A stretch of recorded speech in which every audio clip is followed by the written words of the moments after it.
বিসমিল্লাহির রহমানির রহিম।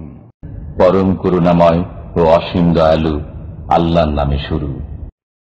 ومن أحسن قولا ممن دعا إلى الله وعمل صالحا وقال إنني من المسلمين।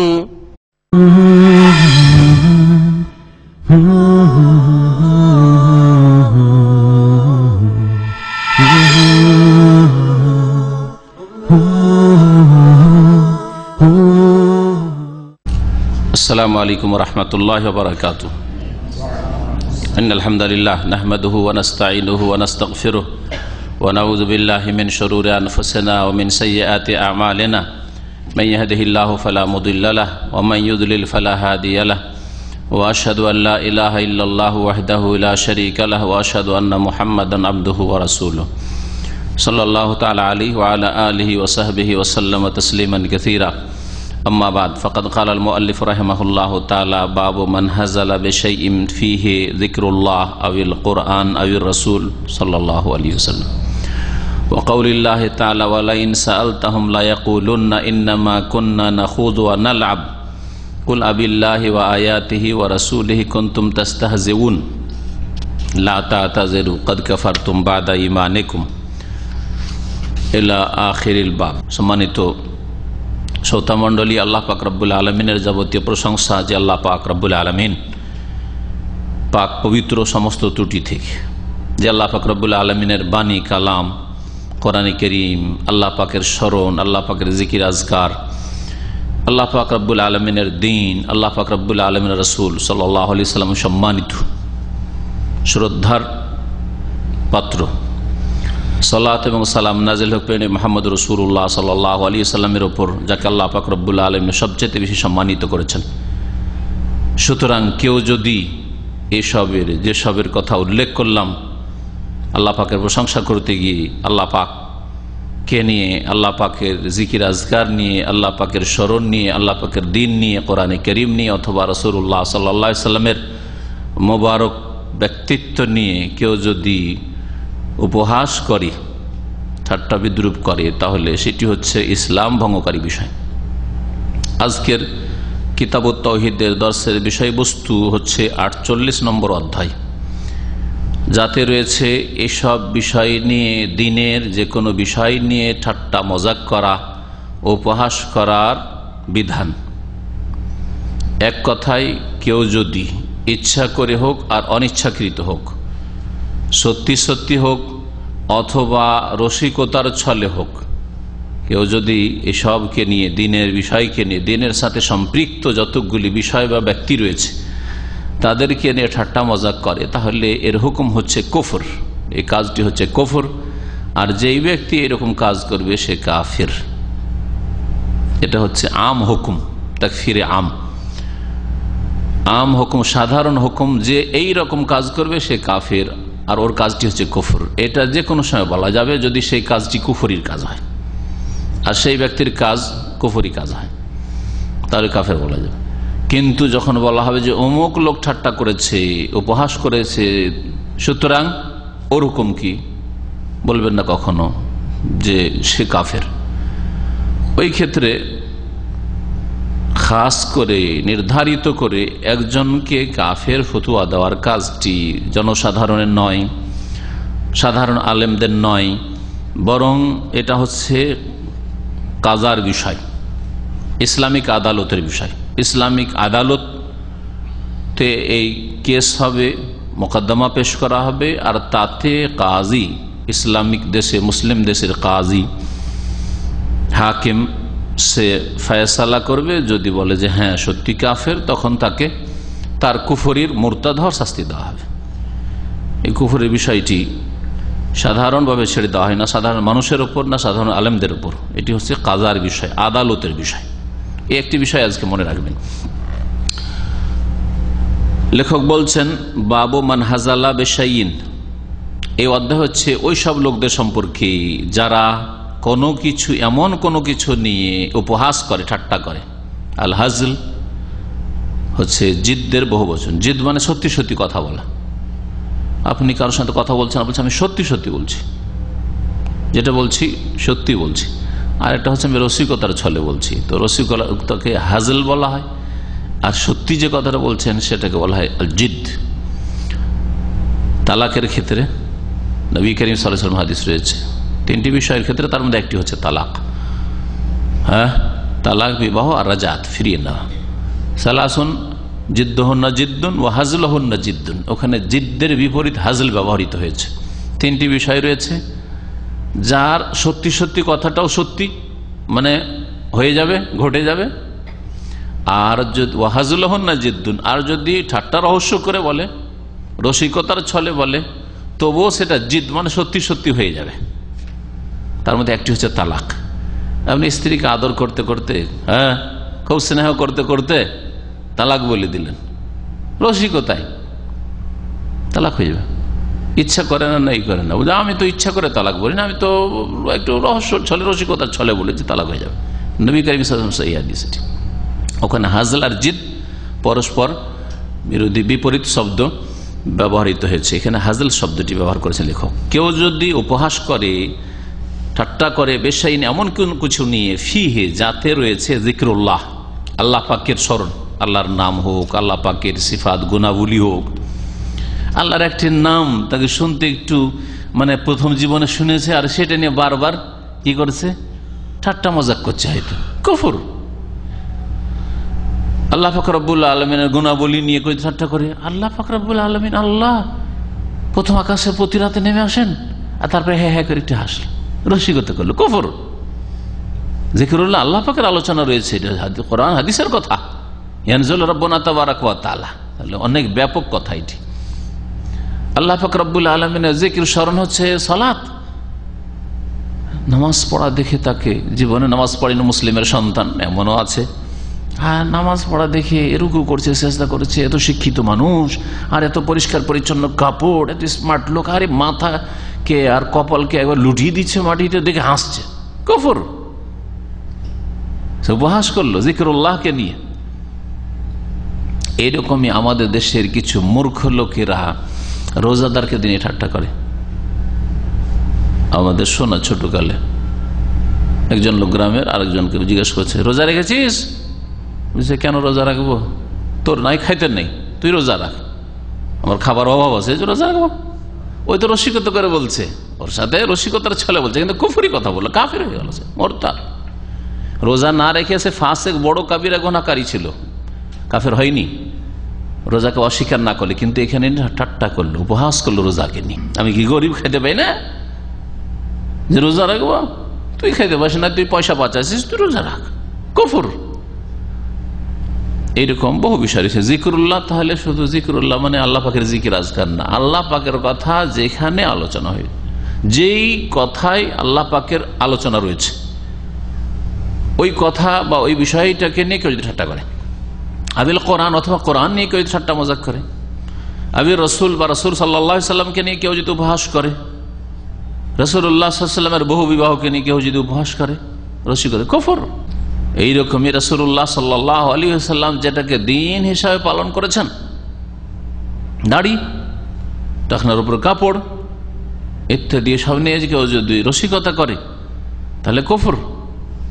রাসূলুল্লাহ সাল্লাল্লাহু আলাইহি ওয়াসাল্লামের নাম আছে সাল্লাল্লাহু আলাইহি ওয়াসাল্লাম, কেউ এটাকে ব্যঙ্গ করে বিকৃত করে ঠাট্টা করছে, হয়তো সাল্লাল্লাহু আলাইহি ওয়াসাল্লামটাকে, কুফর।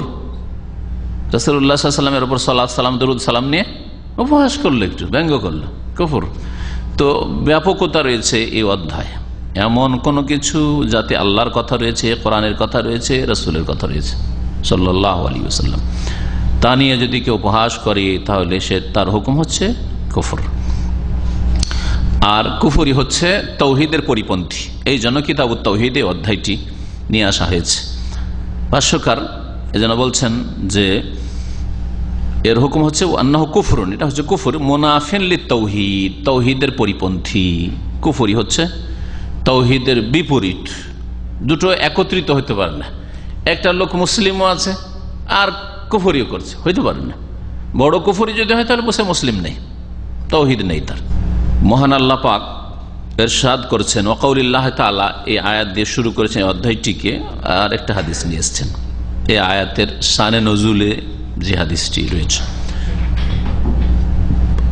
আল্লাহ পাক ইরশাদ করছেন ওয়ালাইন সাআলতাহুম, হে নবী মুহাম্মদ সাল্লাল্লাহু আলাইহি সাল্লাম, তুমি যদি এদেরকে জিজ্ঞেস করো, মুনাফিকদেরকে, আয়াতের প্রসঙ্গ হচ্ছে মুনাফিকরা, মুনাফিকদেরকে যদি জিজ্ঞেস করো, সূরা তাওবার আয়াত নম্বর 65, সূরা তাওবায় মুনাফিকদের মুখোশ খুলে দেওয়া হয়েছে। এই জন্য সূরা তাওবার অপর নাম হচ্ছে সূরাতুল ফাদিহা। ফাদিহা মানে হচ্ছে মুখোশ খুলে দেওয়া, হ্যাঁ, ফাদাহা ইয়াফদাহু, লাঞ্ছিত অপদস্থ করে দেওয়া। লুকিয়ে লুকিয়ে পাপ করছে, কুফরি লুকিয়ে রেখেছে, আর ষড়যন্ত্র ভিতর ভিতর চালাচ্ছে ইসলামের বিরুদ্ধে, মুসলিমদের বিরুদ্ধে, রাসূলুল্লাহ সাল্লাল্লাহু আলাইহি ওয়াসাল্লামের বিরুদ্ধে, সাহাবায়ে কেরামদের বিরুদ্ধে। তাদেরকে কি করা হয়েছে? তাদের ফজিহত করে দেওয়া হয়েছে, মানে তাদের মুখোশ খুলে দেওয়া হয়েছে, তাদের এইসব লুকায়িত ষড়যন্ত্রকে তুলে ধরা হয়েছে। আল্লাহ পাক রব্বুনা বলছেন এই সূরা একটি আয়াত, অমিন আহলিল মাদিনাতে মারাদু আলান নিফাক, মদিনায় এমনও অনেক লোক আছে, মারাদু আলান নিফাক, শুধু তারা মুনাফিক না, মুনাফিকিতে তারা শীর্ষস্থানীয়। লা তা'লামুহুম, আল্লাহ বলছে হে নবী তুমি ওদের একটা একটা করে জানো না, চেনো না। তার মানে বোঝা গেল নবী আলেমুল গায়েব নন। তাহলে কেউ যদি নবীকে আলেমুল গায়েব বলে তাহলে কোরআন বিরোধী কথা নয়। আল্লাহ বলছেন লা তা'লামুহুম, ওদের একটা একটা করে তুমি চেনো না যে কে মুনাফিক। নাহানু না'লামুহুম, আল্লাহ বলছেন আমি আল্লাহ জানি, ওদের সবকে চিনি, সবকে জানি। তাহলে মুখোশ খুলে দেওয়া হয়েছে না, যে মদিনাতে ঘরে ঘরে কিন্তু লুকিয়ে আছে মুনাফিক। ওয়ালাইন সাআলতাহুম, যদি তাদেরকে জিজ্ঞেস করো, মানে মুনাফিকদেরকে, যে তোমরা এইরকম কথা কেন বললে, ওরা সাহাবাই কেরামদেরকে নিয়ে আর রাসূলুল্লাহ সাল্লাল্লাহু আলাইহি ওয়াসাল্লামকে নিয়ে ঠাট্টা উপহাস করেছিল। এক জিহাদ থেকে ফিরে আসছিলেন রাসূলুল্লাহ সাল্লাল্লাহু আলাইহি ওয়াসাল্লাম, সাহাবাই কেরাম ছিলেন, আর মুনাফিকরাও যেত, কখনো কখনো যেত তারা জিহাদে গনিমতের ধন সম্পদের জন্য, আর তারপর একটু বুঝিয়ে দেওয়ার জন্য, মানিয়ে দেওয়ার জন্য যে আমরা তোমাদের সাথে মুসলিম আছি। ওহদে রাস্তা থেকে ফিরে এসেছিল, কিন্তু বাকি কিছু কিছু যুদ্ধ তারা যেত। তো এইরকম এই জিহাদের সফরে ওরা বলছে যে আমাদের মধ্যে এমন লোক আছে যারা একেবারে কাপুরুষ, পেটুক, হাদিসের ভাষাতে শব্দগুলি আসছে। তো এইরকম কথা বলেছিল, আর উদ্দেশ্য করেছিল কাপুরুষ, পেটুক, এরা খেতে পারে বেশি। নবী সাল্লাল্লাহু আলাইহি ওয়াসাল্লামকে উদ্দেশ্য করেছিল, আর সাহাবায়ে কেরাম, মুহাজিরিন, আনসার রাদিয়াল্লাহু আনহুম, এদেরকে পেটুক বলেছিল আর কাপুরুষ বলেছিল এই মুনাফিকগুলো। আল্লাহ পাক রব্বুল আলামিন নবীকে জানিয়ে দিলেন ওহী করে। আর ওইদিকে আওফ বিন মালিক আসছে এক সাহাবী, উনিও শুনে নিয়েছেন, তোমরা এইরকম কথা বললে, এখনই গিয়ে আমি রাসূলুল্লাহ সাল্লাল্লাহু আলাইহি ওয়াসাল্লামের কাছে দৌড় দিয়ে যাবো বলে আসবো। এইরকম কথা বলো নবী সম্পর্কে, আর নবীর সাহাবী আবু বকর, ওমর সম্পর্কে, মুহাজিরিন, আনসার সম্পর্কে। উনি দৌড় দিয়ে বলার জন্য আসছেন, তার আগে ওহী চলে এসছে, তার আগে ওহী চলে এসছে। নবী সাল্লাল্লাহু আলাইহি ওয়াসাল্লাম দেখে জিজ্ঞেস করেন ওই মুনাফিককে, যার কথা বলা হলো যে অমুক এরকম কথা বলেছে মুনাফিকদের মধ্যেকার, ওদের যখন জিজ্ঞেস করা হইলো তখন ওরা বলছে যে আসলে উদ্দেশ্য করে বলিনি, সত্যি সত্যি বলিনি, রসিকতার ছলে একটু বলেছি, আসলে দীর্ঘ সফর করে আসছি আর টাইম পাস করার জন্য বলেছি। অনেকে বলে যে টাইম পাস করছি, ইন্টারনেটে কি করছেন, ফেসবুকে টাইম পাস করছে, টাইম পাস হচ্ছে না, বিদেশে আছে টাইম পাস করছি। তো অনেকে পাপ দিয়ে টাইম পাস করে। মুনাফিকরা ইসলামের বিরুদ্ধে, মুসলিমদের বিরুদ্ধে ষড়যন্ত্র, আর ইসলামকে নিয়ে, মুসলিমদেরকে নিয়ে, ইসলামের রসুলকে নিয়ে ঠাট্টা মজাক করে, টাইম পাস করে মুনাফিকরা। মুসলিম দেশে এরকম বহু মুনাফিক আছে, মাঝে মধ্যে এরকম কিছু ছাড়ে ইসলামের বিরুদ্ধে, তাই না? এরা মুনাফিক। আর এক শ্রেণীর পাপী যারা শাহওয়াতের ব্যাধি, যাদের কুপ্রবৃত্তির ব্যাধি রয়েছে, ওরা টাইম পাস করে বিভিন্ন পাপে, ইন্টারনেটে সারা রাত কাটিয়ে দেয়, ফেসবুকে কাটিয়ে দেয়, আর কত কি কার সাথে কিসে চ্যাটিংয়ে কাটিয়ে দেয়, হ্যাঁ, কত কি, ওগুলো আপনারা বেশি জানেন। আর গুনাহার কাজে আর সময়ের অপচয়ের কাজে কখনো আপনি সময় কাটাবেন আর বলবেন যে টাইম পাস করেছিলাম না।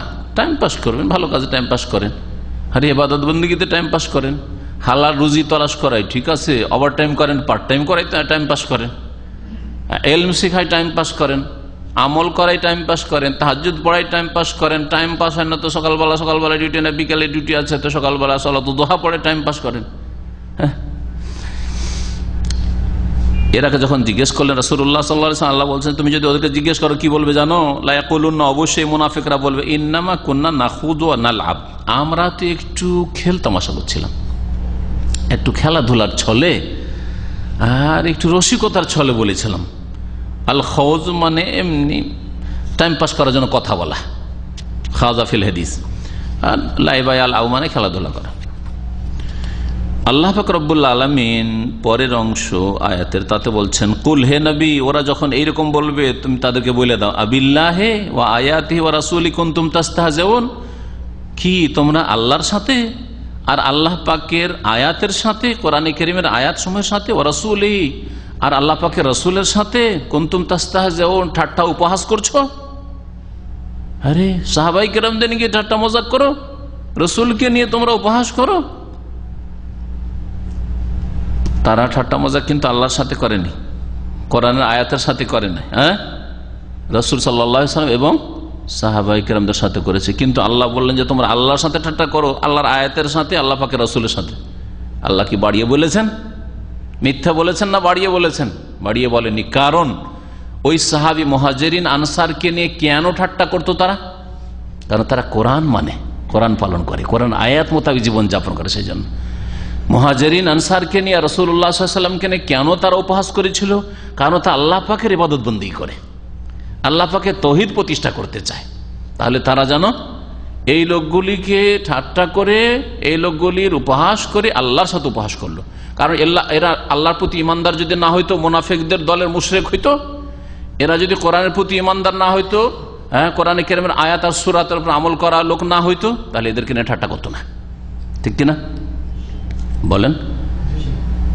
আমাকে আমার দাড়ির জন্য যদি ঠাট্টা করে, তো এটা আমার ব্যক্তির জন্য ঠাট্টা করছে, আমার ইসলামের জন্য ঠাট্টা করছে, তাহলে ইসলামকে নিয়ে ঠাট্টা করলো। হ্যাঁ আমার পোশাককে নিয়ে যদি ঠাট্টা করে, তাহলে আমার ব্যক্তি নিয়ে ঠাট্টা করে না। কি জন্য? আমি ইসলামিক পোশাক টাকনার ওপরে কাপড় পরি, সেই জন্য। সন্ত্রাসী বলা, কট্টরপন্থী বলা, চরমপন্থী বলা, হ্যাঁ বা অসভ্য বলা, মৌলবাদী বলা, সবগুলি এগুলি হচ্ছে কি ঈমান ভঙ্গকারীর অন্তর্ভুক্ত। আল্লাহ পাক রব্বুল আলামিন তারপরের আয়াতে, আয়াত নম্বর 66-তে বলছেন, লা তা'তাযিরু, তোমরা কোনো ওজর পেশ করিও না। ওজর পেশ করার জন্য এসেছিল, হাদিস আসছে।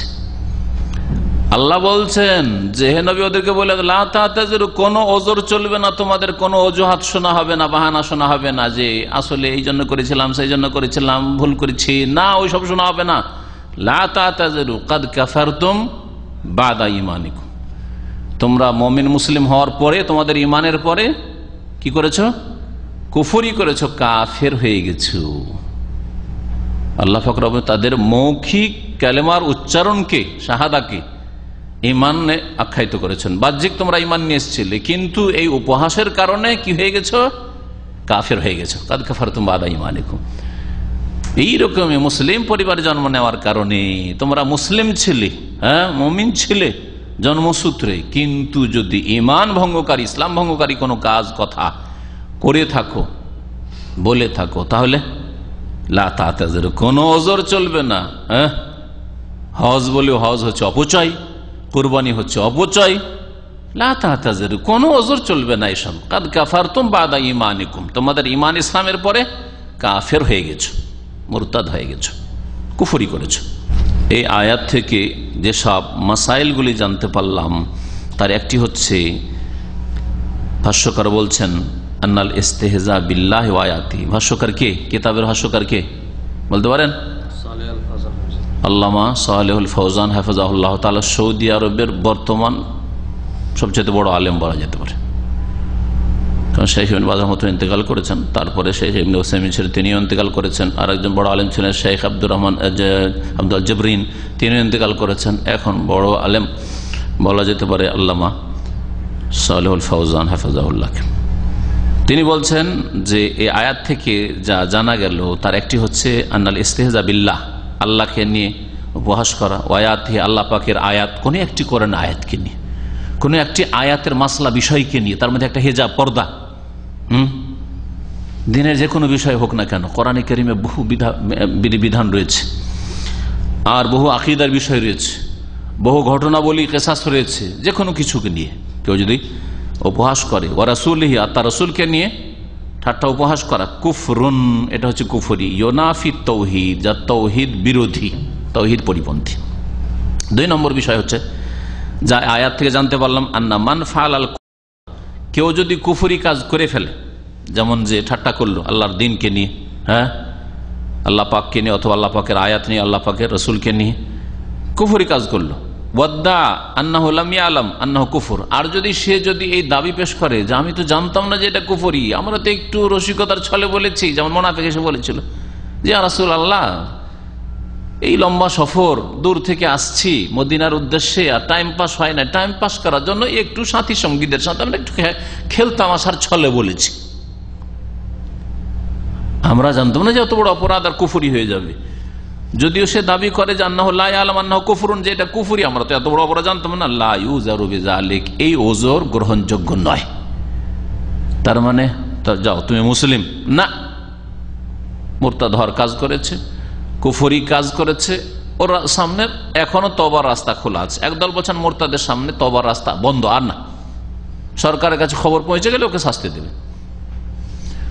আর এক দল বলছেন না, তওবার তাকে সুযোগ দেওয়া হবে, তওবার জন্য আহ্বান করা হবে, যদি তওবা করে নাই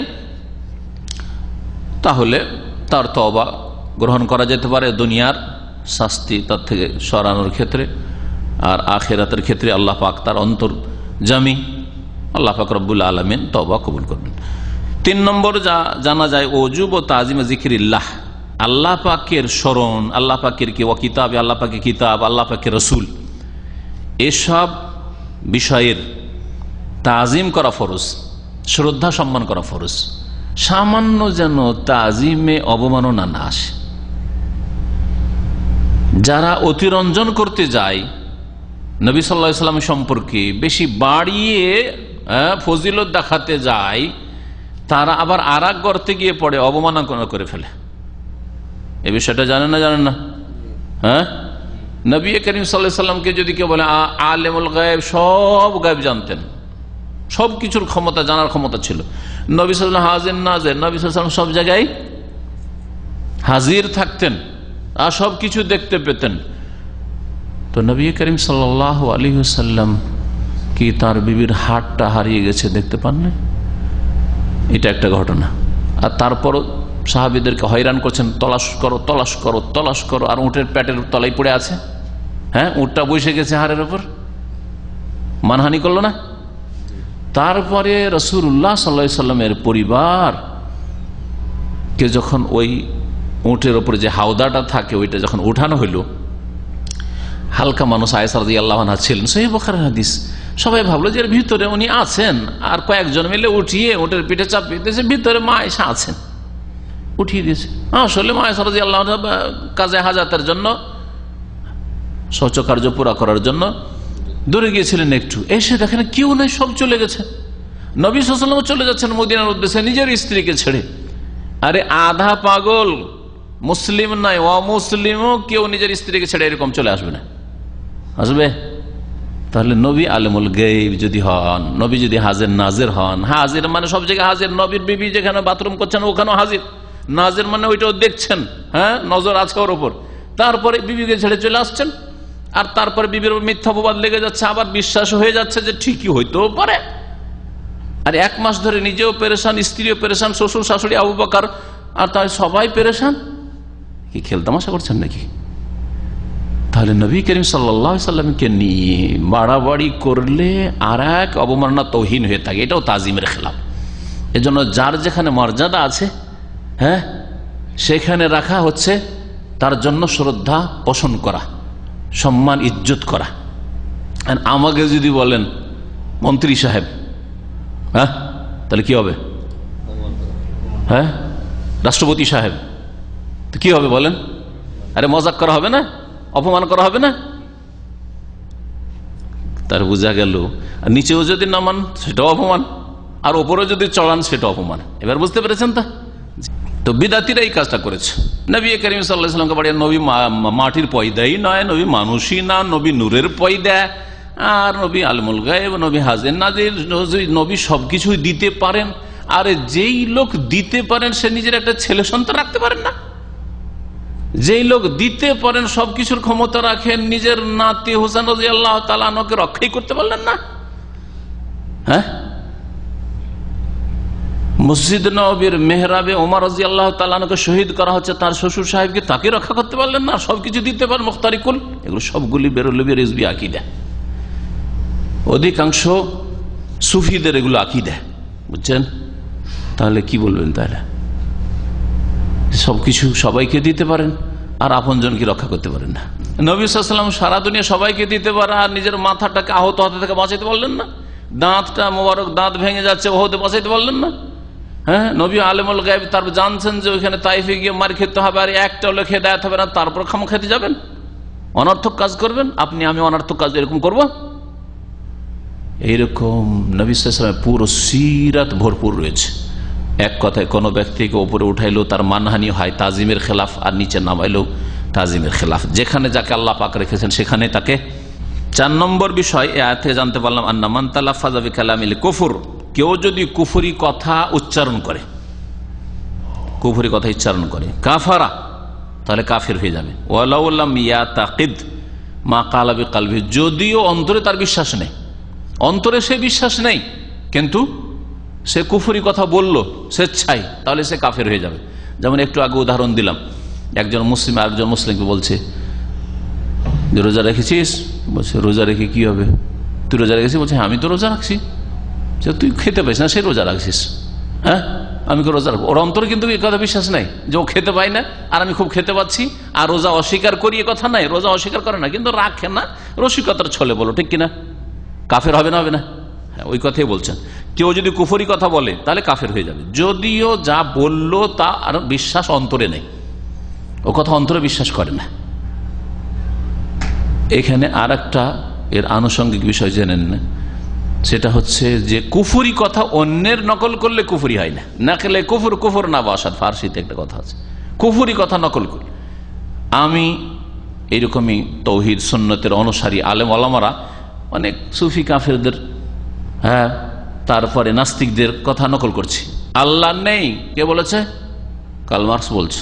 হ্যাঁ, ধর্ম হচ্ছে আফিম ইত্যাদি, নেশা। তো এই যে কুফরি কথা নকল করলাম, এটা কুফরি নয় আমার জন্য, কারণ উদ্ধৃতি নকল করলাম যে অমুক এই কথা বলেছে। ওই রকমই এক শ্রেণীর লোকেরা এরকম বলে, ইমান ভঙ্গকারী বিষয় বলে, শিরকি কথা বলে।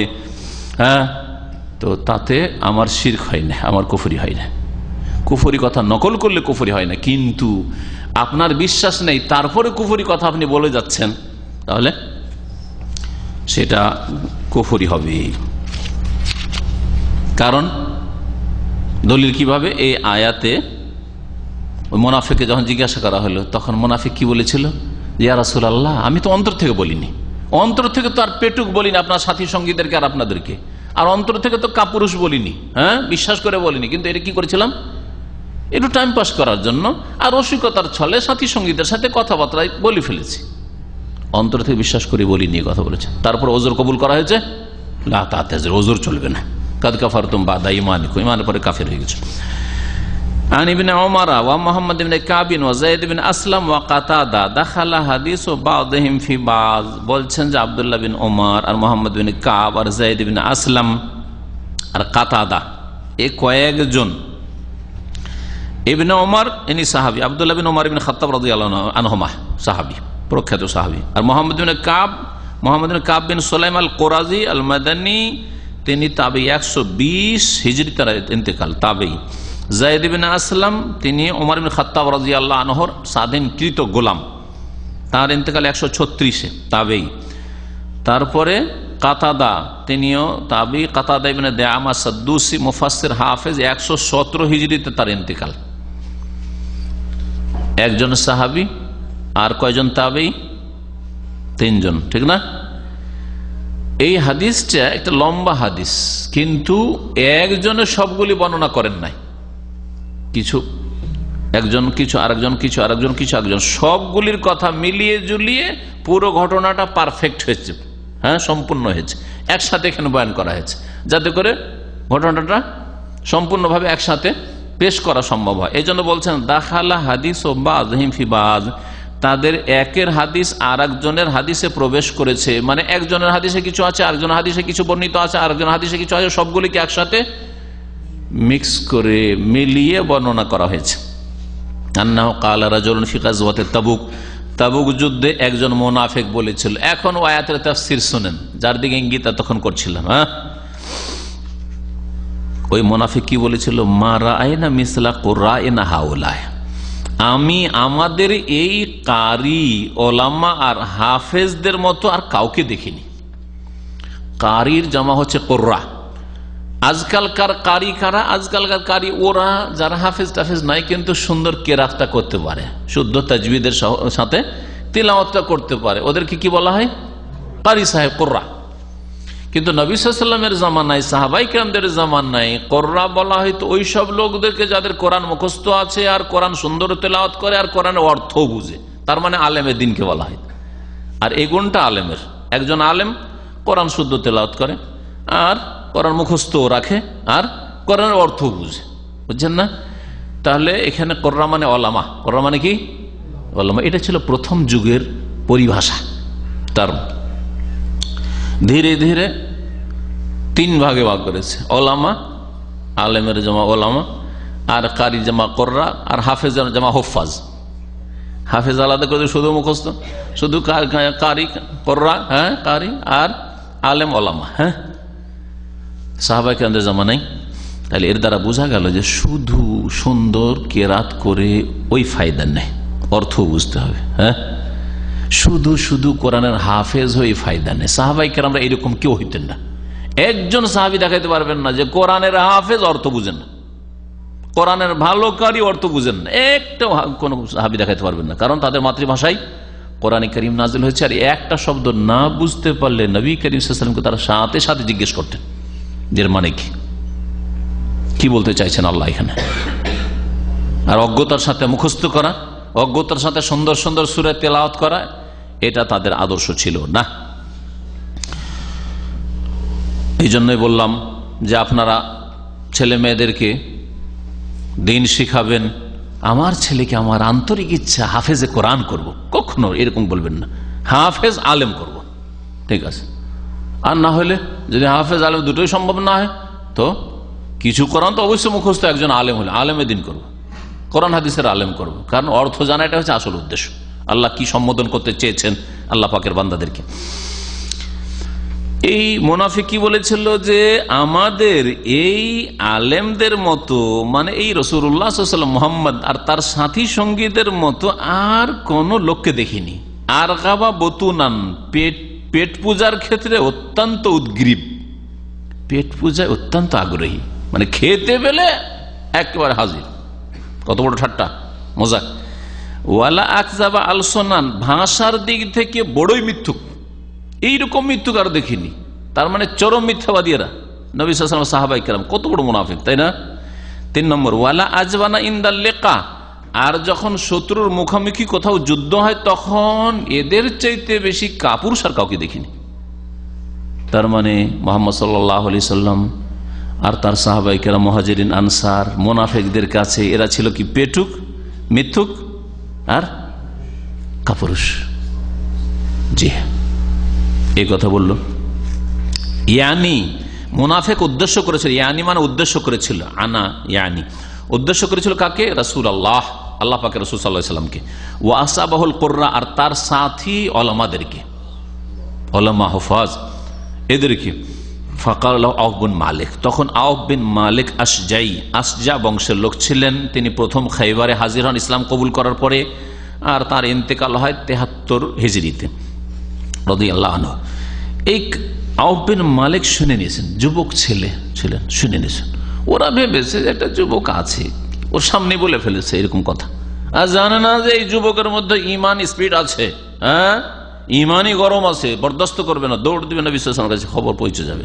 ভাবতেই পারেনি। কাযাব, তাই আউফ বিন মালিক বলছে, এই তুমি মিথ্যুক, মিথ্যা কথা বলছো। ওয়ালাকিন্নাকা মুনাফিক, তুমি এত বড় কথা বললে নবীকে আর নবীর সাহাবাইকে, আবু বকর ওমরকে, এদেরকে বলছে যে এরা হচ্ছে হ্যাঁ কাপুরুষ, এরা হচ্ছে মিথ্যুক, এরা হচ্ছে পিটুক, এরকম কথা বললে। মিথ্যুক তুমি কেন বললে? এই জন্য যে তুমি ওয়ালাকিন্নাকা মুনাফিক, কারণ তুমি মুনাফিক। লাউখবিরান্না রাসূলুল্লাহ সাল্লাল্লাহু আলাইহি ওয়াসাল্লাম, আমি আল্লাহ পাকের রাসূল সাল্লাল্লাহু আলাইহি ওয়াসাল্লামকে এখনই অবশ্যই খবর দেব, এখনই সংবাদ দেব।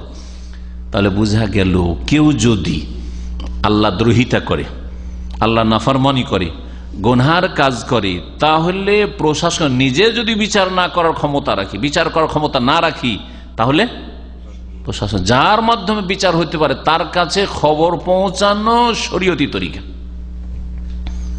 সৌদি আরবে আছেন, কোনো এরকম পাপ হচ্ছে কোথাও, নিজে কিছুই করতে পারবেন না, তাহলে সৌদি আরব আলহামদুলিল্লাহ হাইয়া সংস্থা রয়েছে, হাইয়াতুল আমর বিল মারুফ ওয়ান নাহি আনিল মুনকার, তাদের কাছে আপনি সংবাদ দিয়ে দিবেন, সংবাদ দিয়ে দিলেন, অথবা আপনি পুলিশে সংবাদ দিয়ে দিলেন যে সেটা যদি পুলিশ কেস হয়, বা যেই বিষয়ের সেখানে পৌঁছে দিলেন খবর, যেভাবে পারেন আপনি পৌঁছে দিলেন, বা যারা পৌঁছাতে পারে তাদের কাছে পৌঁছে দিলেন খবরটা, তাহলে আপনি দায়িত্ব মুক্ত হয়ে গেলেন, আল্লাহর কাছে জবাবদিহি করতে হবে না।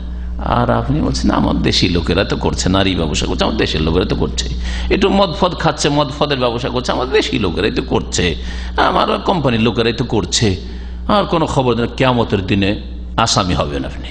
আর এই গীবত, এটা গীবত নয়, হ্যাঁ, খবর দেওয়া হলো যে, বরং চুগলখড়ি, হ্যাঁ, দোষও বলা হলো ওদের মুনাফিকের, আর কি করা হলো, এক কথা আর এক জায়গার কথা আর এক জায়গায় লাগানো, এটাকে চুগলখড়ি নামিমা বলা হয় না?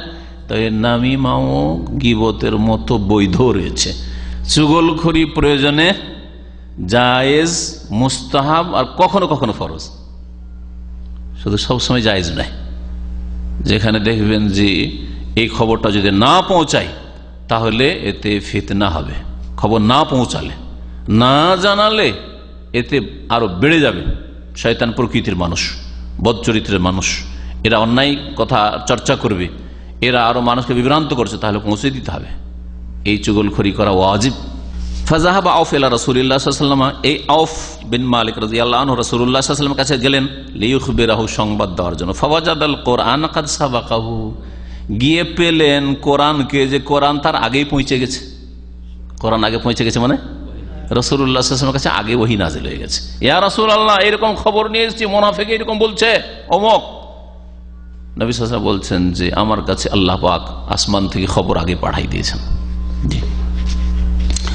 ফাজা যালিকা রাজুল, ওই লোক তো বুঝতে পেরে নিয়েছে যে খবর তো পৌঁছে গেল, আর তাদের জানের ভয়, জান প্রিয় কাফেরের কাছে, কারণ মুনাফিকরা তো আসলে কাফের, হ্যাঁ, আসল হচ্ছে তারা কাফের আসলে। তো কাফের সম্পর্কে আল্লাহ বলছে ইয়াওয়াদ্দু আহাদুহুম লাউ ইউআম্মারু আলফা সানাহ, কারণ কাফের তো হাজার হাজার বছর বাঁচতে চায়, দীর্ঘদিন বাঁচতে চায়। আল্লাহ পাক এখানে আলফ বলে দীর্ঘদিন বুঝাতে চেয়েছেন, যদি আলফ মানে হাজার, কিন্তু দীর্ঘদিন বাঁচতে চায়।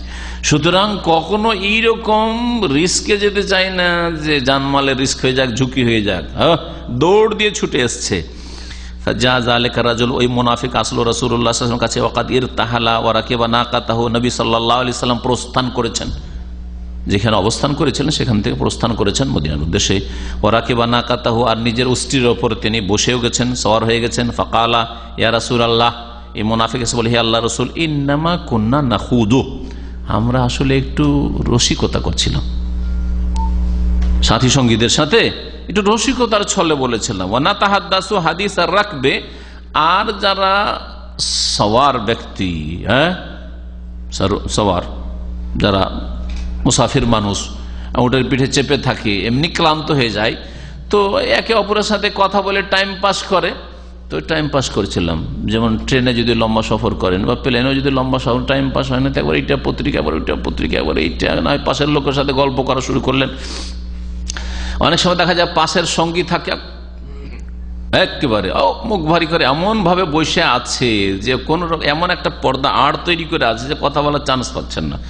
তখন হয় কি, দুজনের একজনকে কমপক্ষে সারেন্ডার করতে হয়, সালাম আলাইকুম, কেমন আছেন, ভালো আছেন, বা হাউ আর ইউ, যদি অমুসলিম থাকে এত ইত্যাদি শুরু করতে হয়। না শুরু করলে ও কথা বলবে না, ও এমন মুডে আছে কথা বলবে না। 5 ঘন্টা সফর, 7 ঘন্টা সফর করলো, কথা বলবে না, টাইম পাস হয় না হয়তো। আর দেখছেন যে একটু গল্প সল্প করলে টাইম পাসে বুঝতে পারবো না কখন গিয়ে ল্যান্ড করে যাবো, ঠিক না? হয় না, হয় না? মনে পড়ে গেল একটা ঘটনা। পিস টিভি বোম্বাই গেছি, আর যাওয়ার পরে ওই দিন ওদের অফিসিয়াল ড্রাইভার না, অফিসার ড্রাইভার মুসলিম, একটু দাঁড়িয়ে আছে, বুঝতে পারি। আর অফিসিয়াল ড্রাইভার মানে প্রতিদিন দেখছি, ওকে চেনি, কিন্তু সেই দিন ও রাস্তার ড্রাইভার গাড়ি পাঠিয়েছে, ভাড়ার গাড়ি পাঠিয়ে দিয়েছে, হোটেলের নিচে নামলাম, একটু বিরক্তি বোধ করলাম মানসিক দিক থেকে, কারণ অপরিচিত গাড়িতে এমনি চড়তে চাই না, তারপর আবার দাঁড়িয়ে নাই, তো বুঝলাম কি জানি অমুসলিম, তারপরে ভারতে দাঁড়িয়ে নেই তো আর কি বুঝবো। তো বুঝলাম যে অমুসলিম, তো আরেক বিপদ, অমুসলিমের গাড়িতে তো চড়তেই চায় না সহজে। তো যাই হোক, চড়ে নেওয়ার পরে আমি কিন্তু ওইভাবে বসে আছি, কথা বলি নেই। আর যেতে হয় প্রায় ঘন্টাখানেক আমাকে স্টুডিওতে, হোটেল থেকে ঘন্টাখানেক। আমিও চুপচাপ বসে আছি, কারণ কথা না বলার ক্ষেত্রে আমি নিজেকে মনে করি আমি খুব পারি। কয়েক ঘন্টা যদি কেউ আমার সাথে কথা না বলে, তো আল্লাহর সাথে কথা বলে আমার চলে যায়। এটা অনেকে পারে না, কিন্তু আমি খুব পারি এটা। তো যাই হোক, আমি কথা বলছি না, বেশ কিছুক্ষণ যাওয়ার 15-20 মিনিট, আধা ঘন্টা হয়ে গেছে, কথা বলছি না। তখন ড্রাইভার আসলে মুসলিম, ইউপির লোক। তো তখন নিজে থেকে বলছে যে স্যার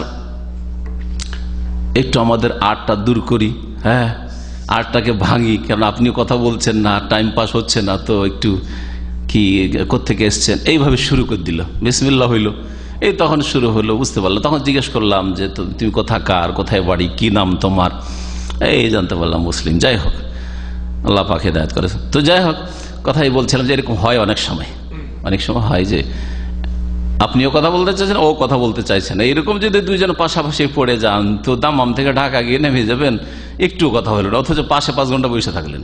কথাই বলেছিল মুনাফিক, বলেছিল আসলে আমাদের টাইম পাস হচ্ছিল না, তো আমরা একজন আরেকজনের সাথে আমরা মুসাফির মানুষ কথা বলে টাইম পাস করছিলাম। নাকতাও বেহি আনা আত-তারিক, একটা ইবারত এখানে ওইভাবে লেখা হয়, নাকতাবি আনা আত-তারিক। আনা মানে হচ্ছে কষ্ট, আর তারিক মানে রাস্তা। রাস্তায় যে মানুষের কষ্ট ক্লেশ হয় তা আমরা দূর করছিলাম। রাস্তার কষ্ট ক্লেশ সফরে দূর করার উদ্দেশ্যে একটু রসিকতার ছলে এরকম কথা বলেছিলাম, গল্প গুজব করছিলাম। আর এখানে রয়েছে নকাত্তেও বেহি আন্নাত তারিখ, তাহলে এর মানে কি হবে? আন্না মানে আমাদের থেকে রাস্তা কি করছিলাম, রাস্তা কাটছিলাম, মানে রাস্তা কমাচ্ছিলাম, রাস্তার দূরত্ব কমাচ্ছিলাম। রাস্তা অনেক দূর, কথা না বললে তো চলো একটু রসিকতা করো, একটু আমোদ ফুর্তি করো, একটু হাসলাম, হ্যাঁ মুহাম্মদ সাল্লাল্লাহু আলাইহি ওয়াসাল্লাম সাহাবায়ে কেরামদের কিনে একটু হাসাহাসি করলাম, টাইম পাস হয়ে গেল। এই ছিল মুনাফিকের উদ্দেশ্য। বলছে কালা ইবনে ওমর, আব্দুল্লাহ বিন ওমর সাহাবী বলছেন রাদিয়াল্লাহু আনহুমা, কাআন্নী আনজুরু ইলাইহি, আমি যেন ওই মুনাফিকটাকে দেখতে পাচ্ছি, এখন আমার নজরের সামনে ভাসছে। আমরা বলি না 50 বছর আগে একটা ঘটনা ঘটেছে বা 20 বছর আগে ঘটেছে, এখন আমার চোখের সামনে ভাসছে কথাটি, বলি না আমরা? ওই ভাষাতে বলছে কাআন্নী আনজুরু ইলাইহি, যেন এখন আমি দেখছি তার দিকে। মুতাআল্লিকান বিনিসআতি নাকাতি রাসূলিল্লাহ সাল্লাল্লাহু আলাইহি ওয়াসাল্লাম, সেই মুনাফিকটি জানের ভয়ে রাসূলুল্লাহ সাল্লাল্লাহু আলাইহি ওয়াসাল্লামের উষ্ট্রির রশি ধরে ঝুলছিল। নবী সাল্লাল্লাহু আলাইহি ওয়াসাল্লাম উটের পিঠে চড়ে আছেন আর রশি ধরে নিয়েছে, আর উট হাঁটতে আছে আর রশি ধরে ঝুলছে। ইয়া রাসূলুল্লাহ ক্ষমা করে দেন, আমি আসলে এটাকে উদ্দেশ্য করে বলিনি, এটা রসিকতার ছলে বলেছি, টাইম পাস করছিলাম ইত্যাদি। রশি ধরে ওয়াইনাল হেজারাতা তানকুবু রিজলাইহি, আর পাথরগুলি, কারণ পাথরের জমি, হ্যাঁ পাথরওয়ালা জমি, মদিনার আশপাশ, মদিনা থেকে তাবুকের দিকে সব চারিদিকে পাহাড় আর পাথর, তো কুচি কুচি পাথর তার 2 পাকে যেন আহত করছিল, পায়ে আঘাত লাগছে পাথরের, হ্যাঁ কিন্তু সে ওই রশি ধরে, যে এই রশি রয়েছে কি বলছে উটের, বা এখানে বলতে পারেন যে গলায় যেটা থাকে ওটাকে গলাশি বলে আমাদের আঞ্চলিক ভাষা, বুঝেন গলাশি? যারা গরু টুরু পুষেছেন ওরা বুঝেন গলাশি, গলাতে যেটা দেওয়া থাকে ওইটা। তো গলাশি ধরে ঝুলছে, আর ওইদিকে পা ওর পাথরে, কোথায় যাচ্ছে পা আর কোথায় পাথর আঘাত লাগছে ওদিকে খেয়াল নেই, ওর জান নিয়ে চিন্তা হয়ে গেছে যে কি জানি কি করে আমাদের নবী সাল্লাল্লাহু আলাইহি ওয়াসাল্লাম। কিন্তু নবী সাল্লাল্লাহু আলাইহি ওয়াসাল্লাম কোনো মুনাফিককে হত্যা করেন না। বহুবার বলেছেন ওমর রাদিয়াল্লাহু তাআলা, দানি ইয়া রাসূলুল্লাহ আযরিব উনকা হাযাল মুনাফিক, আমাকে একটু শুধু অনুমতি দেন, ছেড়ে দেন, শুধু আমি এই মুনাফিকের গর্দনটা উড়িয়ে দিই। নবী করিম সাল্লাল্লাহু আলাইহি ওয়াসাল্লাম বলেছেন, লা কাই লা ইয়াতাহাদ্দাসুন নাস, যাতে মানুষে বলারই সুযোগ না পায় যে আন্না মুহাম্মাদান ইয়াকতুলু আসহাবাহ, মুহাম্মদ তার সাথী সঙ্গীদেরকে খুন করে, এ কথা বলার সুযোগ দিতে চায় না কাউকে। এই জন্য মুসলিম দেশে যেসব মুনাফিকগুলি জন্মাচ্ছে বা জন্মে আছে, বা এইরকমই যেসব বড় বড় শিরকারী আর কুফরিকারী আর শিরক কুফরি আকীদার লোকেরা আছে, তাদেরকে হত্যা করা এটা ভালো কাজ নয়। এতে মানুষ মনে করবে, অমুসলিমরা বলে বাড়াবে যে দেখো মুসলিমকে হত্যা করছে, হ্যাঁ ও বিদাতি আলেমকে, ও শিরক করা আলেমকে, মাজার পূজারী আলেমকে তো আলেম মনে করছে, দেখো এদের আলেমকে খুন করে, হ্যাঁ এরা মুসলিমকে খুন করে, দেখো অমুক মুসলিম ওকে খুন করে দিল, হ্যাঁ তো এই বলার সুযোগ যাতে না আসে, এই একটা মসলা মনে রাখবেন। আর তারপর আর একটা মসলা মনে রাখবেন যে জনসাধারণ কখনো এগুলির বাস্তবায়ন করতে পারে না, সেটাও করলে হাকিম, দেশের মালিক করবে, সরকার করবে। আর ওই মুনাফিক বারবার করে বলছিল, ইন্নামা কুন্না নাখুযু ওয়া নালআব ইয়া রাসূলুল্লাহ, আমরা তো একটু খেলতামাশা করছিলাম, খেলতামাশার ছলে বলেছিলাম, উদ্দেশ্য করে বলিনি। ফায়াকুলু রাসূলুল্লাহ সাল্লাল্লাহু আলাইহি ওয়াসাল্লাম, তখন বারবার রাসূলুল্লাহ সাল্লাল্লাহু আলাইহি ওয়াসাল্লাম এই কথাই উত্তরে বলছিলেন, আবিল্লাহি ওয়া আয়াতিহি ওয়া রাসূলিহি কুনতুম তাস্তাহজিউন, তোমরা কি আল্লাহ পাকের সাথে, তার আয়াতের সাথে, তার রাসূলের সাথে ঠাট্টা মজাক উপহাস করো? লা তাতাজিরু, কোনো ওজর করিও না, তোমার ওজর বলে লাভ নাই। লা তাতাজিরু কাদ কাফারতুম বাদা ঈমানিকুম, তোমাদের ঈমানের পরে, এর আগে মুসলিম ছিলে, মৌখিক মুসলিম, যদি অন্তরে না থাক, হ্যাঁ কালেমা পড়েছিলে, তোমরা এই তোমাদের এই ঈমানের পরে কি করেছো? কাফের হয়ে গেছো। সূরা তওবা আয়াত নম্বর 65-66। ওমা ইয়ালতাফিতু ইলাইহি, রাসূলুল্লাহ তার দিকে তাকাচ্ছিলেন না। ওমা ইয়াজিদুহু আলাইহি, আর এর বেশি তার সাথে কোনো কথাও বলছিলেন না। ও বারবার ওজর পেশ করে আর বারবার রাসূলুল্লাহ সাল্লাল্লাহু আলাইহি ওয়াসাল্লাম বলেন, লা তাতাজিরু কাদ কাফারতুম বাদা ঈমানিকুম আবিল্লাহি ওয়া আয়াতিহি ওয়া রাসূলিহি কুনতুম তাস্তাহজিউন, লা তাতাজিরু কাদ কাফারতুম বাদা ঈমানিকুম। সুন্দর হাদিস। এই হাদিস একজন মুসলিম যার অন্তরে মুনাফিকি চরিত্র রয়েছে, অথবা তার দিন সম্পর্কে অজ্ঞতা রয়েছে, আর দিনের কোনো বিষয় নিয়ে, দাড়ি নিয়ে, টাকনার ওপরের কাপড় নিয়ে, অথবা ইসলামিক রূপচেহারা নিয়ে, অথবা হেজাব পর্দা নিয়ে, অথবা নামাজ নিয়ে, অথবা যে কোনো দিনের বিষয় নিয়ে যারা ঠাট্টা মজাক করে, তাদের জন্য এতে আহার রয়েছে। আল্লাহ পাক এর মাধ্যমে ওদেরকে যেন হিদায়াত দান করেন। এই হাদিস থেকে যা জানা গেল, ভাষ্যকারের ভাষায় শুনি, বলছেন আল্লামা সালেহুল ফাউজান হাফিজাহুল্লাহ, বায়ানু মা তানতাওয়ি আলাইহি নুফুসুল মুনাফিকিন মিনাল আদাওয়াতি লিল্লাহি ওয়া রাসূলিহি ওয়াল মুমিনিন। এই হাদিস স্পষ্ট প্রমাণ করে যে মুনাফিকদের অন্তরে কত আল্লাহর শত্রুতা, রাসূলের শত্রুতা আর মুমিন মুসলিমের শত্রুতা ভরা আছে। আল্লাহ এই জন্য এই শ্রেণীর মানুষের সাথে হিংসুক, বিদ্বেষী আর মুনাফিক, এদের সম্পর্কে আল্লাহ বলেছেন যে কাদ বাদাতিল বাগদাউ মিন আফওয়াহিহিম। আর এইরকমই ইহুদি নাসারা প্রয়োজনে মাঝে মধ্যে প্রকাশ পেয়ে যায়, না হলে ভিতরে যে কত বিদ্বেষ আর শত্রুতা, ইসলামকে মুছে দেওয়ার প্ল্যানিং যে ভিতরে কত যে ভরা আছে, আল্লাহ পাক ভালো জানেন।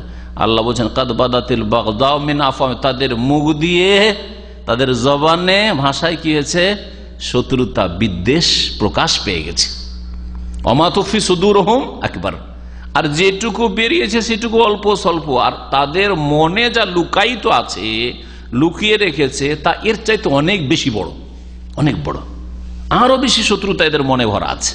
কত যে শত্রুতা ইহুদি নাসারার আর মুনাফিকদের, আর এইরকমই শিরক বিদআত পন্থীদের, আহলুত তাওহীদ কোরআন সুন্নাহর অনুসারীদের বিরুদ্ধে যে ভরা আছে, তো আল্লাহ পাক ভালো জানেন। কিছু কিছু মাঝে মধ্যে বেরিয়ে যায়, তখন বোঝা যায় এরা কত বিদ্বেষী।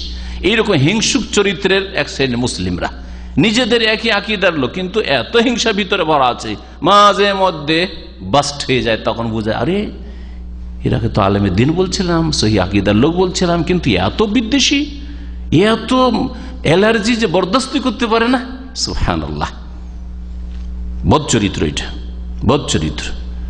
আপনার জাহের বাতেনের মতো হবে, আপনার ভিতরে যা আছে ওপরেও তাই থাকবে, আর ভিতরে একেবারে ময়লা আবর্জনা গলিজ ভরা থাকবে, পেশাব পায়খানা ভরা থাকবে, আর ওপরে সেন্ট মারবেন। এইরকম চরিত্রের মানুষ হবেন না, এটা হচ্ছে মুনাফিক। তো মুনাফিকরা ওই রকমই। 2 নম্বর যা জানা যায়, আন্না মান ইস্তাহজা বিল্লাহি ওয়া আয়াতিহি ওয়া রাসূলিহি ফাহুয়া কাফির। যেই ব্যক্তি আল্লাহকে নিয়ে, আল্লাহ পাকের আয়াত নিয়ে আর আল্লাহ পাকের রাসূলকে নিয়ে কি করবে? উপহাস করবে, ঠাট্টা করবে, ফাহুয়া কাফির, সে কাফের। ওয়াইন কানা মাজিহান, যদিও সে রসিকতার ছলে বলে, রসিকতার ছলে বলে। আজকাল ড্রামাগুলিতে এরকম হয়, ড্রামাগুলিতে ইসলামের বিভিন্ন জিনিস নিয়ে, হ্যাঁ, কিন্তু বাস্তবে নাই, কিন্তু রসিকতার ছলে। এটা দাড়িওয়ালা মুসলিম আসলো, তারপর বহু বিবাহকে নিয়ে আজকাল কিছু ড্রামা তৈরি হয়ে টিভিতে প্রচার করা হয়। আর দেখা যাচ্ছে যে একটা মোল্লা দাড়িওয়ালা লোক আসছে, আর 2টো বিয়ে করেছে, আর বিয়ে করার পরে জুলুম অত্যাচার করছে, আগের স্ত্রীকে দেখতে পারে না, আর এই অশান্তি, এই সেই। এর মানে কি?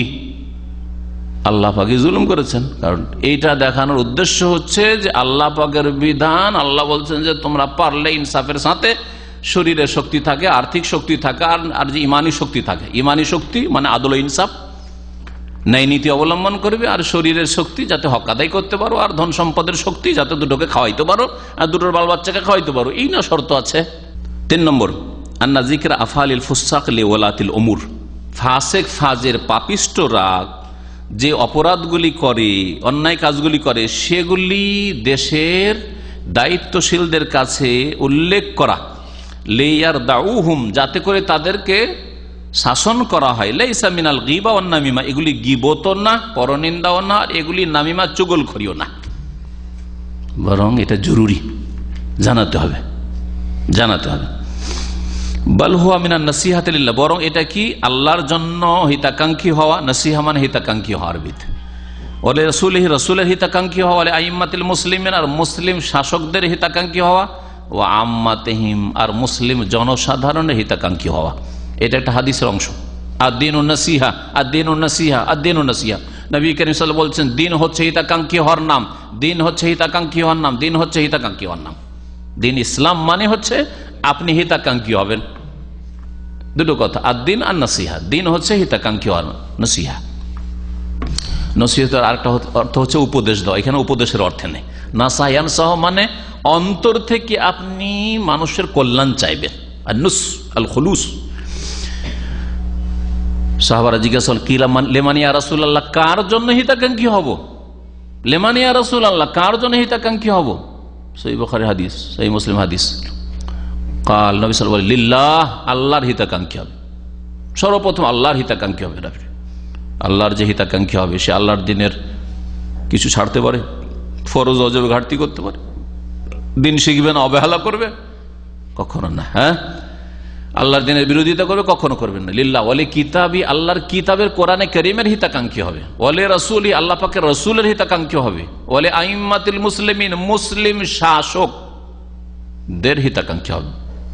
যে কোন যুগের মুসলিম শাসকদের হিতাকাঙ্ক্ষী হবে, বৈধ কাজ পর্যন্ত, নাজায়েজ কাজে নাই। নাজায়েজ কাজে হাতটা টেনে নিতে হবে। কিন্তু 10টা নাজায়েজ কাজ চলছে আর 5টা ভালো কাজ করছে, বলছে কোনোটাকে সাথ দেবো না, এটা যে হালত মূর্খামি। এটা এক শ্রেণীর চরমপন্থীদের কথা। আরে 10টা কাজ খারাপ করছে, 10টাতে আমরা সাথ দেবো না, কিন্তু 5টা কাজ ভালো করছে, তো 5টাতেও সাথ দেবেন না? বলছে যেহেতু তোরা 10টা কাজ খারাপ করিস, সেই জন্য তোদেরকে দেখতেই পারি না, তোদের কোনোটার সাথ দেবো না। হ্যাঁ, অসহযোগ আন্দোলন, এটা চরমপন্থীদের কাজ, এটা গোমরাহদের কাজ, এটা খারেজিদের কাজ।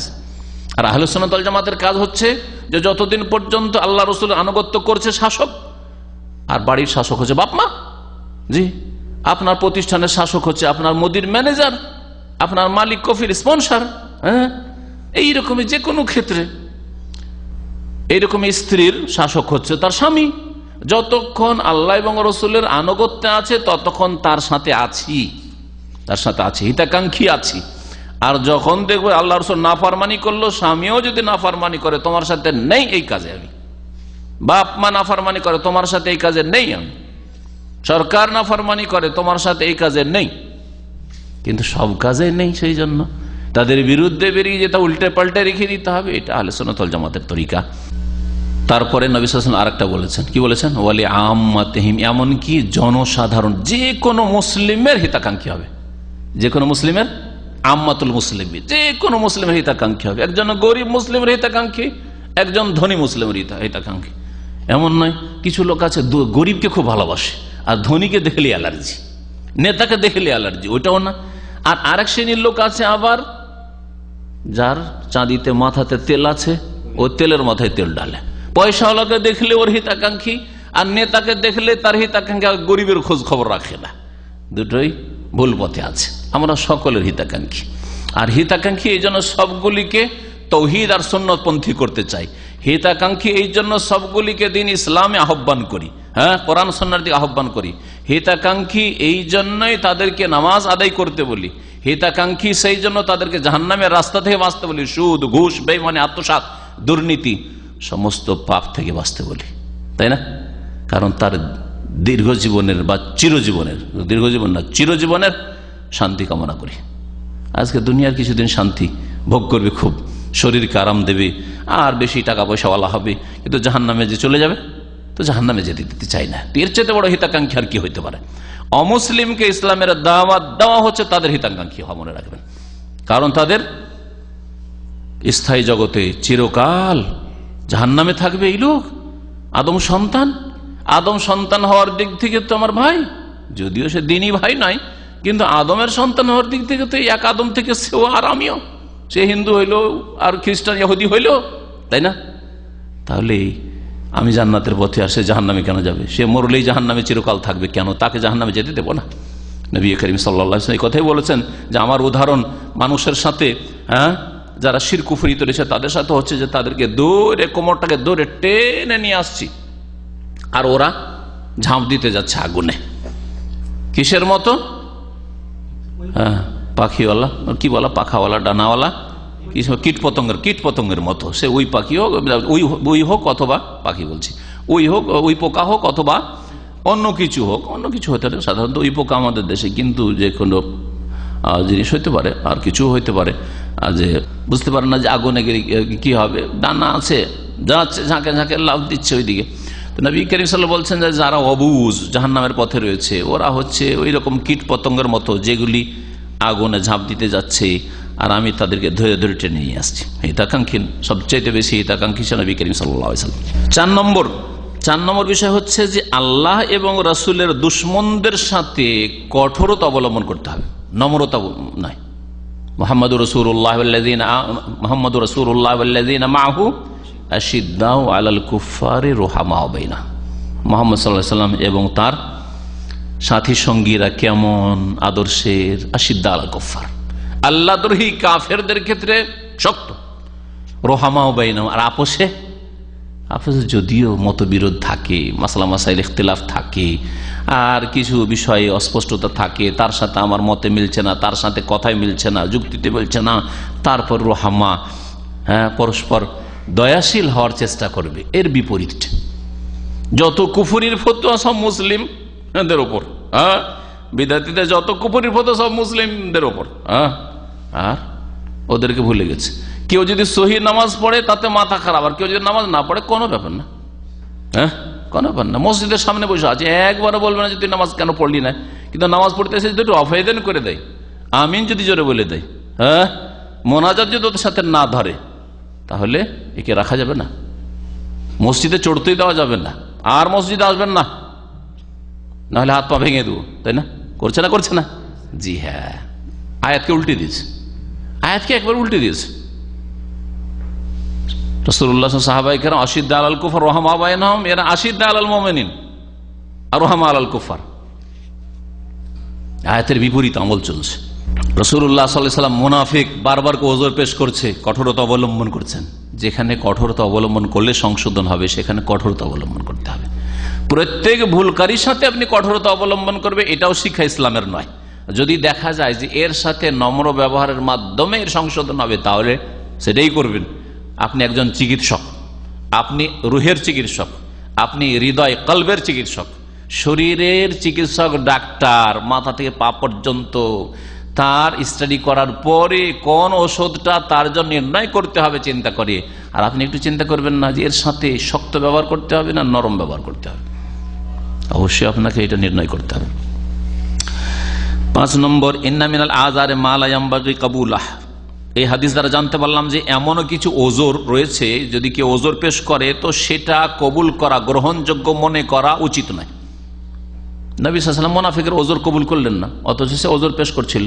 তাহলে বোঝা গেল যে সবসময় ওজর পেশ করলে কবুল করবে না। যদি দেখা যায় না এ ওজর পেশ করছে জান বাঁচাবার জন্য, বাহানার জন্য, কিন্তু ধোঁকাবাজ আছে, কপট, এর মধ্যে সততা নেই, তাহলে কখনো নেওয়া যাবে না, বারবার ভুল করছে। 6 নম্বর, আল খাউফু মিনান নিফাক, মুনাফিকি থেকে ভয় করতে হবে। কারণ আল্লাহ পাক রব্বুল বললেন এই মুনাফিকদের ঈমান, বললেন যে ঈমান ছিল, মানে ইসলাম কবুল করেছিলে, কালিমা পড়েছিলে, কিন্তু তোমার এই কথার জন্য ঈমান গেছে, কাদ কাফারতুম বাদা ঈমানিকুম। তাহলে বোঝা গেল যে আপনার আমার ক্ষেত্রেও সেটা শয়তান করে দিতে পারে। যেন সব সময় মুনাফিকিকে, কপটতাকে, ইসলাম থেকে বক্রপথে চলে যাওয়াকে ভয় করতে হবে। রব্বানা লা তুযিগ কুলুবানা বাদা ইয হাদাইতানা ওয়া হাব লানা মিন লাদুনকা রাহমাতান ইন্নাকা আনতাল ওয়াহ্হাব। ফাইনাল্লাহ সুবহানাহু আসবাত লিহাওয়ালা ঈমানান, কারণ এই মুনাফিকদের আল্লাহ ঈমানকে প্রথম সাবিত করেছেন যে ঈমান ছিল, বাদা ঈমানিকুম বলেছেন, কাবলা আন ইয়াকুলু মা কালু, এই কথা বলার পূর্বে। 7 নম্বর আন্নাল ইস্তিহজা বিল্লাহি ওয়া বির রাসূল ওয়া বিল নাকিযুন মিন নওয়াকিজিল ইসলাম, আল্লাহকে নিয়ে ঠাট্টা মজাক করা, রাসূলকে নিয়ে, কোরআনকে নিয়ে, এগুলো হচ্ছে ইসলাম ভঙ্গকারী বিষয়ের একটি। শাইখুল ইসলাম মুহাম্মদ আব্দুল ওয়াহাব রাহমাতুল্লাহি আলাইহি 10টি প্রসিদ্ধ ইসলাম ভঙ্গকারী বা ঈমান ভঙ্গকারী বিষয় যে উল্লেখ করে তার মধ্যে একটি হচ্ছে আল ইস্তিহজা বিদ্দিন, দিন নিয়ে, আল্লাহকে নিয়ে, আল্লাহর দিনকে নিয়ে, আল্লাহ পাকের রাসূলকে নিয়ে, আল্লাহ পাকের দিনের কোনো হুকুম হাকামকে নিয়ে, কোনো বিষয়কে নিয়ে ঠাট্টা মজাক করা। ওয়ালাউ লাম ইয়াতাকিদ যালিকা বিকলবিহি, যদিও অন্তরে সে কথা বিশ্বাস না থাকে, মনে বিশ্বাস নেই, কিন্তু মুখে যদি কেউ ঠাট্টা মজাক করে, উপহাস করে আল্লাহকে নিয়ে, রাসূলকে নিয়ে, কোরআন কারীমকে নিয়ে, আল্লাহ পাকের বিধিবিধানকে নিয়ে, তাহলে সেটা ইসলাম ভঙ্গকারী, ঈমান ভঙ্গকারী বিষয় হবে। এখানে আমাদের আজকের দর্শ শেষ হলো। আল্লাহ পাক রব্বুল আলামিন যেন দিন শিখার তৌফিক দান করেন, সহি দিনের প্রতি আমল করার তৌফিক দান করেন, কোরআন সুন্নাহর দিকে আহ্বান করার যেন তৌফিক দান করেন, দিনের ওপর ধৈর্য ধারণে আল্লাহ পাক যেন তৌফিক দান করেন, দুনিয়ার সমস্ত রকমের শার থেকে, অনিষ্ট থেকে, বালা মুসিবত থেকে আমাদের হেফাজত করেন। আল্লাহ পাক রব্বুল আখিরাতে আল্লাহ পাক রব্বুল লাঞ্ছনা থেকে আমাদেরকে হেফাজত করেন।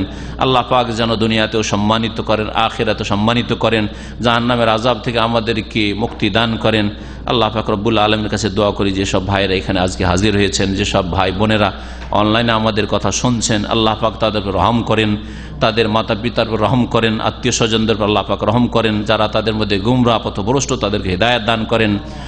আল্লাহ পাকের কাছে দোয়া করি যারা তাদের মধ্যে মৃত, আল্লাহ তাদেরকে জান্নাতুল ফিরদৌস দান করেন, কবর আযাব দূর করেন, আর তাদের মধ্যে যারা জীবিত রয়েছেন তাদের দিনের উপর অটলতা দান করেন, শিরক বিদআত থেকে বেঁচে থাকার তৌফিক দান করেন। আল্লাহ আমাদের সকলকে জান্নাতুল ফিরদৌস যেন নসিব করেন।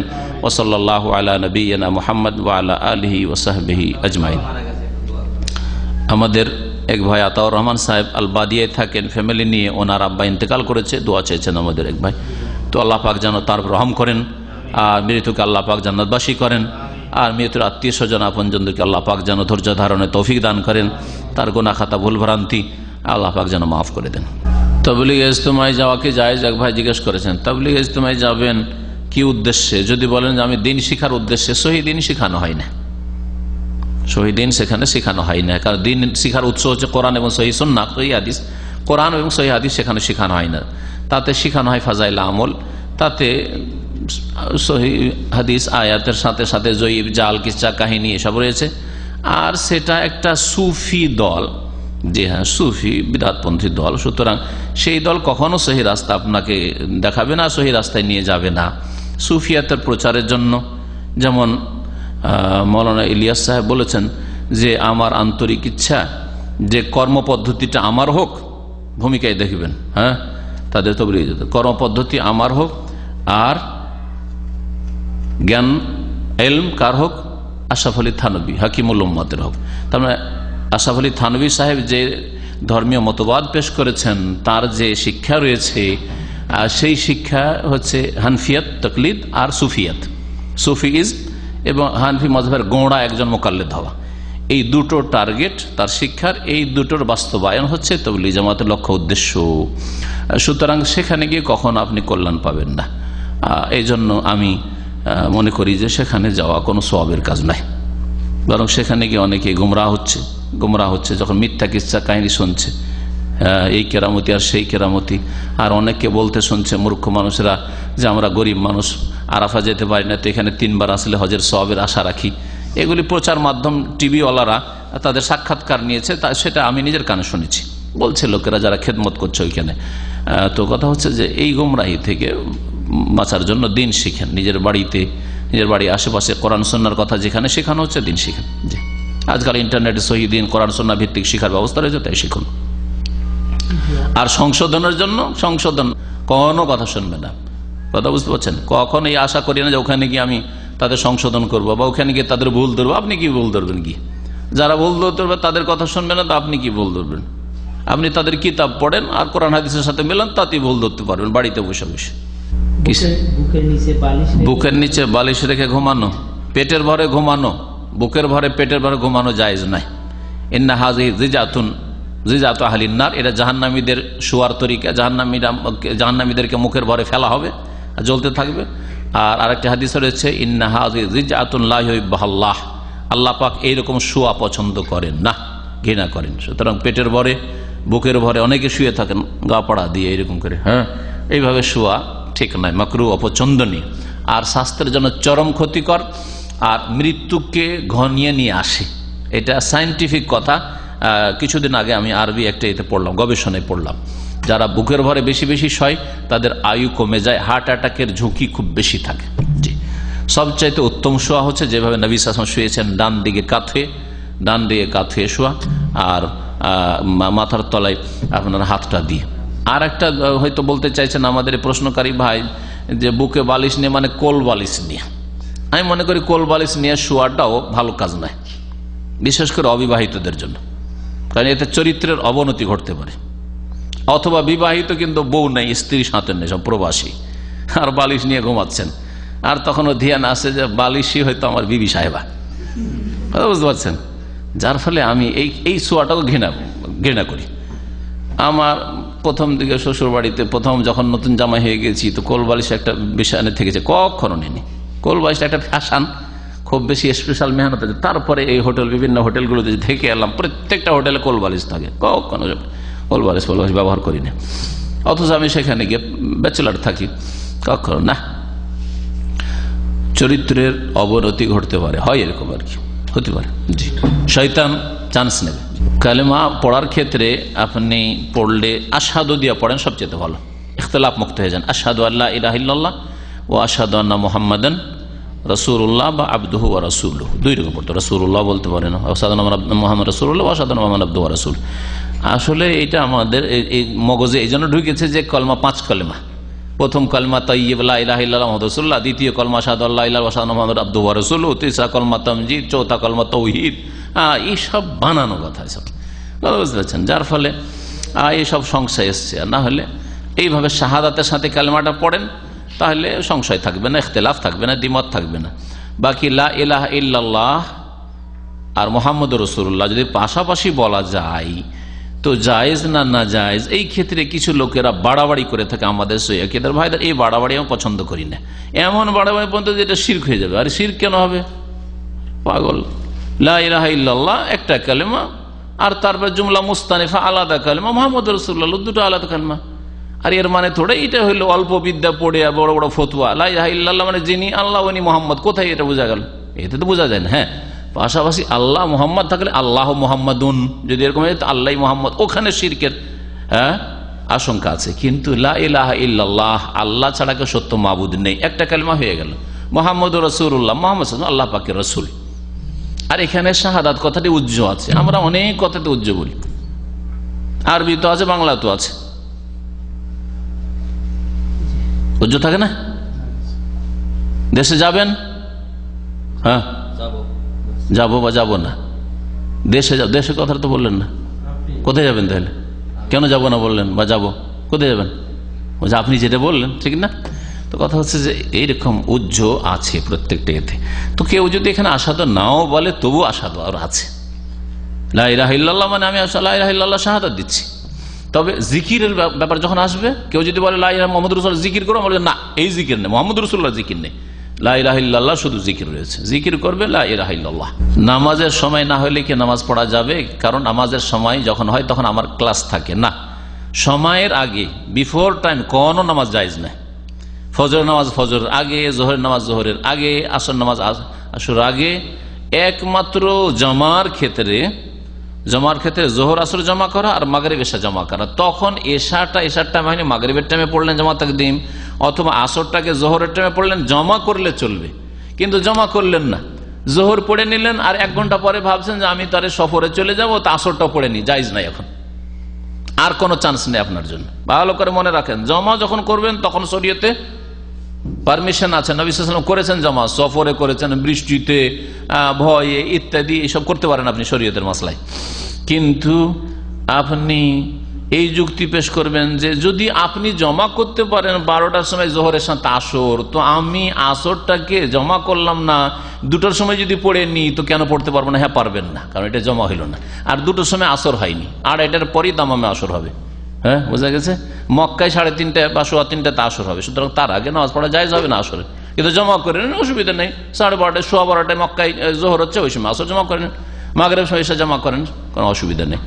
ক্লাস থাকে, হ্যাঁ, তো এর সমাধান হচ্ছে যে আপনি ক্লাসের সময় অনুমতি নিয়ে গিয়ে নামাজ পড়ে নেবেন। আর যদি তাও সম্ভব না হয় তাহলে নামাজের তো লম্বা টাইম রয়েছে, জামাতটা ছেড়ে দেবেন, কিন্তু ক্লাসের শেষে যখন টিফিন হবে তখন নামাজ পড়ে নেবেন। জোহরের সময় 1 ঘন্টা ক্লাস চলছে, তো 1টা পর্যন্ত ক্লাস চলছে, 1টার পর নামাজ পড়েন।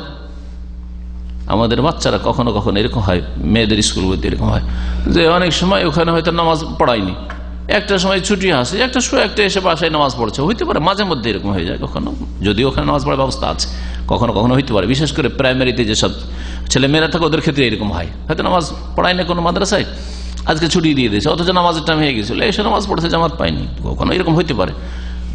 কিন্তু একটা মুসলিম প্রতিষ্ঠানে অবশ্যই নামাজের টাইমে নামাজের ব্যবস্থা থাকা উচিত, আর না হলে সে মুসলিম প্রতিষ্ঠানের মালিকরা গুনাহগার হবে। দুধ মা কাউকে করার জন্য, হ্যাঁ, শরীয়তের মাসলা হচ্ছে যে দুধ পান করার বয়সেই সেই বাচ্চাকে দুধ পান করতে হবে, এটা হচ্ছে অধিকাংশ আইম্মাই কেরামদের মত। কিন্তু সালেম মাওলা হুযাইফা ওকে লালন পালন করছিলেন কোন এক সাহাবীদ, যখন একটু বড় হইতে লাগলো, একটু সমস্যায় পড়ে গেল, আমি ছেলে বড় হয়ে যাবে, এটাকে কেমন করে লালন পালন করবো, আমার স্ত্রীর সামনে কি করে আসবে? রাসূলুল্লাহ সাল্লাল্লাহু আলাইহি ওয়াসাল্লামের কাছে অভিযোগ করেন, ইয়া রাসূলুল্লাহ, এই তো আমাদের কোনো ছেলে সন্তান নাই বা ছেলে নাই, তো এই ছেলেটাকে তো রেখেছি, তো বড় হইতে যাচ্ছে, তো বড় হলে তো বাড়িতে রাখা যাবে না। আর আজকালকার মতো বিহায়া বেপরদা তো কোনো ব্যাপার না, ও নিজের ছেলের মতো, কিন্তু আসলে তো নিজের ছেলের মতো হয় না। তখন নবী সাল্লাল্লাহু আলাইহি ওয়াসাল্লাম বলে যে তোমার বিবিকে বলো যে দুধ পান করিয়ে দিক। অথচ ছেলেটা তখন প্রায় সাবালক হতে চলেছিল, মানে 14-15 হয়তো হয়ে গেছে। নবী সাল্লাল্লাহু আলাইহি ওয়াসাল্লাম দুধ পান করিতে বললেন, ইয়া রাসূলুল্লাহ, ছেলে বড় হয়ে গেছে, বলছে তো দুধ পান করিয়ে দাও, দুধ পান করিতেছে। এখন এই মাসলা শুধু এই সালেমের সাথে খাস আর এই ঘটনার সাথে, নাকি প্রয়োজনের তাগিদে আর কারো জন্য চলবে? জুমহুর অধিকাংশ আইম্মাই কেরাম সবাই বলছেন না, কারো জন্য চলবে না, এটা এই খাস ঘটনা। একমত ইবনে তাইমিয়া রাহমাতুল্লাহ আলাইহি বলছেন যে বিশেষ যদি কারো এইরকম সিচুয়েশন তৈরি হয়ে যায়, অবস্থা নিরুপায়, আমাকে একটা ছেলেকে রাখতে হবে, আর ছেলেটা এইরকম বড় হয়ে গেছে, আর এই ছেলের মতো ভালো ছেলে পাবো না, ছোট ছেলে 2 বছর পান করে এত ভালো ছেলে পাবো না, তো দুধ পান করে দিতে পারে। কিন্তু আজকাল যেহেতু ফিতনার যুগ, এইগুলো রাস্তা খোলা সবার জন্য, এগুলো খাস ফতোয়া, যদি প্রয়োজন হয় কারো তাহলে। আর এই আমভাবে ফতোয়া দিলে দুধ পান করার নামে আরো কিছু হইতে পারে, এসব ফিতনাতে আল্লাহ হেফাজত করে। আর না হলে অধিকাংশ আইম্মায়ে কেরাম, হানাফি, শাফি, মালিকি, হাম্বলি সমস্ত ওলামার ফতোয়া যেটা খাস ঘটনা, ওই সালেমের সাথে খাস। জি, মজার কথা আমি এতগুলো কথা বের করতে চাইছিলাম না, কিন্তু টেনে বের করেই দিলাম। তো হানাফিরা এই হাদিসের ভাষ্যতে লিখছে যে সালেমের বিবি দুধটাকে দুহে, হ্যাঁ, দহন করে তারপরে তখন ওই বাচ্চাকে পান করেছে। আবার এই কথাটা কোথায় আছে? কোন হাদিস নেই। যখন আসল নীরব তখন নীরব, যেমন ভাবে সাধারণ পান করে সেভাবে পান করেছে, ছোট থেকে ছেলেটাকে মানুষ করেছে, বাড়িতে মানুষ এখন সাবালক হয়ে যাচ্ছে, পান করিয়ে দিয়েছে হয়তো। আর সেটা নির্জনে হবে না, তার স্বামীর সামনে অথবা সবার সামনে, বুঝতে পারছেন, নির্জনে পান করতে কি হয়। যেসব নামাজ জেহরি নামাজ, জোরে তেলাওয়াত, উচ্চস্বরের নামাজ, সেই নামাজগুলি মহিলারা বাড়িতে পড়লে জোরে পড়বে, হ্যাঁ জোরে পড়বে, অপর পুরুষকে শোনাইবে না, নিজেকে শোনাবে, আশেপাশের লোক, আসামি, বাচ্চারা শোনো, কোনো অসুবিধা নেই। সেই বাড়িতে দেবর ভাসুর যদি থাকে বা কেউ যদি দুলাভাই থাকে তাদের শোনাবে না, কিন্তু গैर মাহরামকে কিন্তু মাহরাম পুরুষরা শুনলে অসুবিধা নেই। আমার মেয়েরা, তারপরে আমার ওয়াইফ নামাজ পড়ে, তাদের উচ্চস্বরে তেলাওয়াত করাই, জোরে তেলাওয়াত করো। আমি হয়তো নামাজ পড়ে চলে এসেছি, ওরা জামাত শুরু করেছে, উচ্চস্বরে তেলাওয়াত করে, আমি একটু শুনে দেখলাম বাচ্চাদের তেলাওয়াত কেমন হয়।